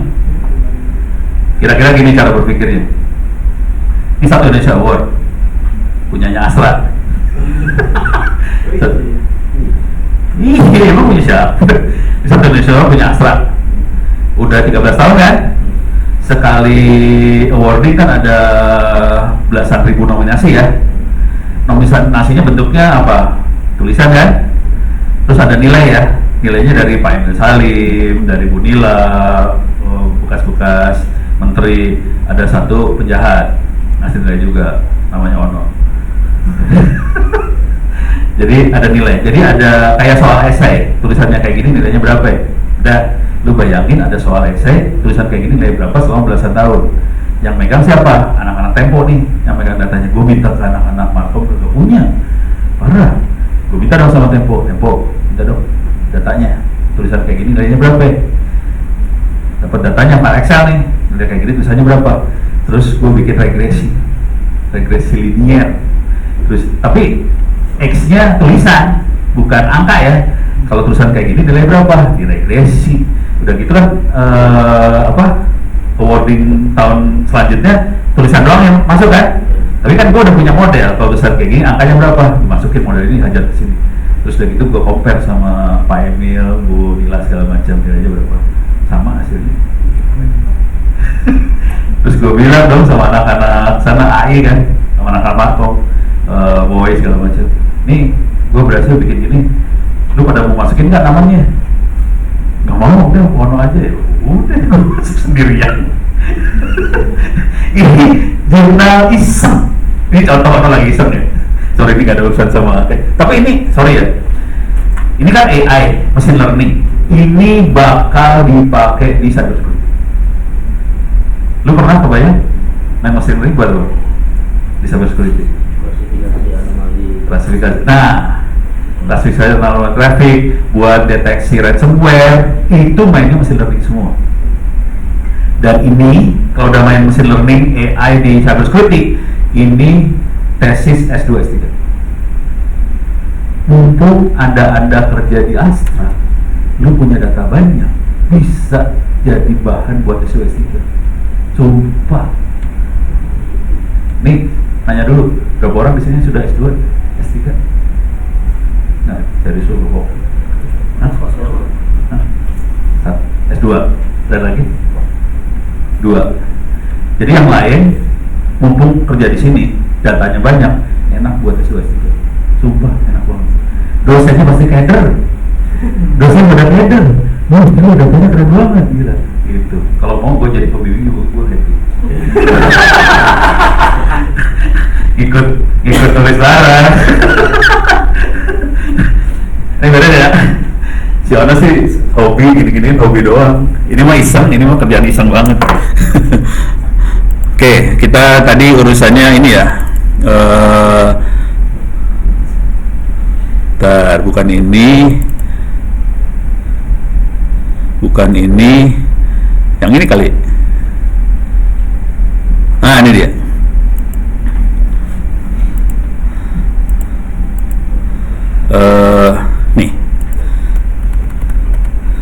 Nih saya nulis sama Gilda, sama Kak Alvin segala macam tadi ya. kita scalping segala macam, kita bikin highly secure real count. Sekarang saya kasih ini ada di ini jurnalnya sih di Telkomnika. Oke. 2019. Yang penting ininya. Ini dia. Nih ya. Jadi ini yang kita bikin polanya. Sorry. Biar kelihatan lah arsitekturnya seperti apa. Jadi supaya kita aman banget, tadi kan masalah risk, gimana cara kita avoid risk, oke? Yang ini kopian, informasi keluar kopian semua, di batch tiap jam. Database-nya ditaruh di sebelah sini benar. Database ditaruh di sebelah sini, informasi yang dikirim ke masyarakat kopian aja, di batch tiap jam. Nah, yang jadi masalah besar adalah data entry. Karena kita data entry-nya bukan dari intranet, data entry-nya dari internet, oke? Ini kan urusannya Pilpres, kemarin Pilpres, yang entry adalah relawan yang kan kita posting di Twitter segala macam, ya lu mau jadi kawal Pilpres nggak? Lu jadi relawan, tolong fotoin hasil di TPS C apa itu ya, C berapa, tolong difoto, kirim. Jadi cara kirimnya kita pakai secure platform ini. Waktu itu namanya bukan Palapa, namanya Pesan Kita.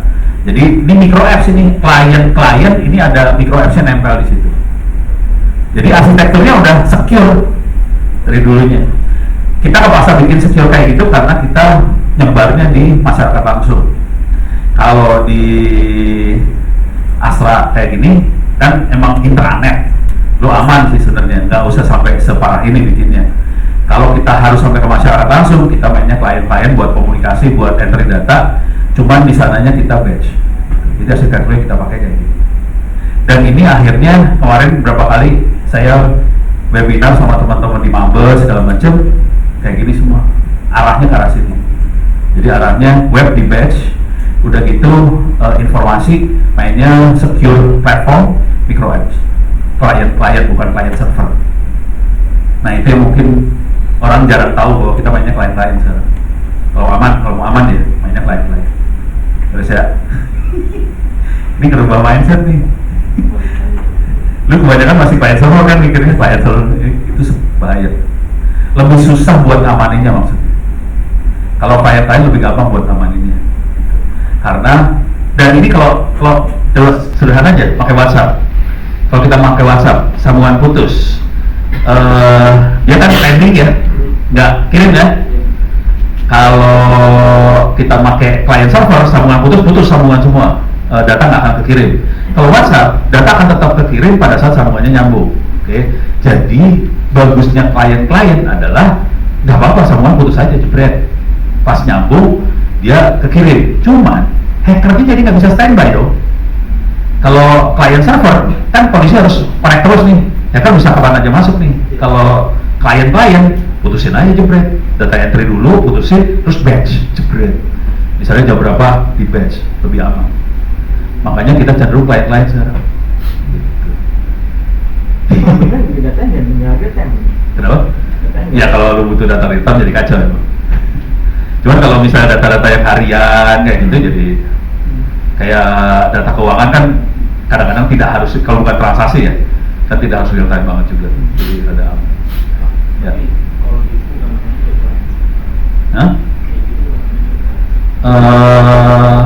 Servernya ada di belakang klien sih sebenarnya. Ini kan ada server, tapi di depannya server ada klien yang ngomong sana. Iya, maksudnya interfacing dari si servernya ya as client server juga sih. Yang di sini ya. Jadi di sini ada klien ngomong server ini, klien server di titik ini ya. Iya. Cuman di titik ini ke titik sana klien-klien. Dari titik sana dia bisa ngomong ke titik situ gimana cara? Jadi cara gini nih, bayangin WhatsApp. Bayangin pakai WhatsApp, ada 2 handphone. Klien-klien dong ngomongnya. Client server. WhatsApp itu konsepnya di apa ya? Jadi dia nggak ngeproses di level server, tapi dia ngeproses di Jadi kayak mikro gitu ya, bukan server gede gitu kan. jadi dia konsepnya bukan ngirim ke satu, tapi dia konsepnya adalah semua WhatsApp itu as a server. Oh, dia bisa kalau pas nerima dia jadi server. Iya. Ya, pas nerima dia jadi server, tapi dia berpikir juga jadi klien ya, dua sekaligus ya. Betul. Ya. Sebenarnya konsepnya sama-sama kayak klien server sebenarnya. Cuman si WhatsApp dia nggak pakai. Jadi dia sebenarnya dia kayak modelnya, gua kan mau investasi server di rumahnya juga. Si kliennya jadi server kecil-kecil banyak. Kayak engine-nya handphone kita kasih server. Ya, maksudnya gitu. Maksudnya gitu. Ya, benar. Cuman kalau sama orang-orang security yang ini, karena ini engine kecil ya, server kecil dilihat sebagai klien doang sama dia. Cuman kalau ngomong sama Gilda sama temen-temennya, mereka bilangnya bukan client server, store forward. Lebih benernya store forward soalnya. Jadi kan dia simpen, kalau nyambung di forward, kalau kagak nyambung di store dulu.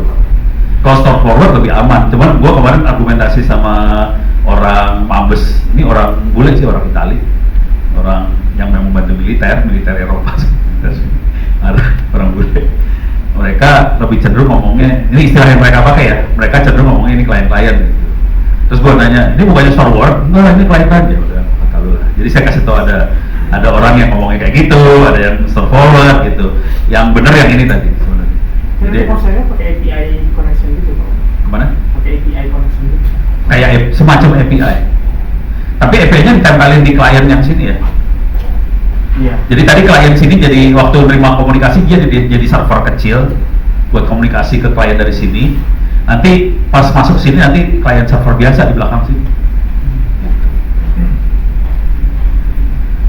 Harus kalau baca di buku software engineering apa namanya, keyword yang dipakai buat arsitektur seperti ini biasanya micro apps. Ya, mereka nyebutnya micro apps, bukan apps biasa. Micro apps, soalnya aplikasinya kecil-kecil dan dia diaktifin emang cuma buat kebutuhan kecil-kecil gitu. Jadi memang dari klien ya langsung nembak ke database? Nggak bisa. Di tracking dulu? Ya, di tapping dulu, diterima dulu sama klien lain lagi yang jadi server kecil, dan itu dari situ yang kirim ke belakang klien server biasa. Tapi mikro kecil gitu. Kejadiannya sama anak-anak KPU kemarin, jadi TPS kan jualnya ratusan ribu di Indonesia nih. Udah gitu kan mereka harus autentikasi key kan. Jadi mereka ini bakal ngeheng besok nih, tanggal berapa sih? 14. Bakal ngeheng. Soalnya mereka baru akan autentikasi kayaknya bakal seminggu sebelum hari H atau berapa hari sebelum hari H. Lu bayangin berapa hari sebelum hari H mereka akan autentikasi dan mereka akan bikin key. Masing-masing orang harus bikin key buat enkripsi kan? Dan itu bukan WhatsApp loh. Kayak gini. Udah kemarin dicobain laporan baru dia bakal seru nih terusannya. Nah kalau ngeheng ini kadang-kadang orang ngeliat lagi diserang kayak gitu-gitu, padahal sih sistem overload beda lagi. Beres ya, banyak ya. Ini kayak gini informasi gini nggak keluar ya? Nggak ya? Si Ono lagi ngebocorin parah. Tapi ini kita mainnya udah dari 2019 sih, sekarang udah 2000 berapa? Udah lama. Jadi kali ini ngawal lagi dong? Enggak, capek. Isinya berantem, aduh. Rese lah, mendingan gua ngoprek yang lain, bikin paper journal lebih seru. Oke. Jadi itu tadi akses. Ya. Istirahat dulu Pak. Oh, istirahat. Oke, istirahat. Sampai berapa menit? 15 menit. 10 lebih 15. Ya. Itu salah ya, jamnya jam handphone yang dipakai.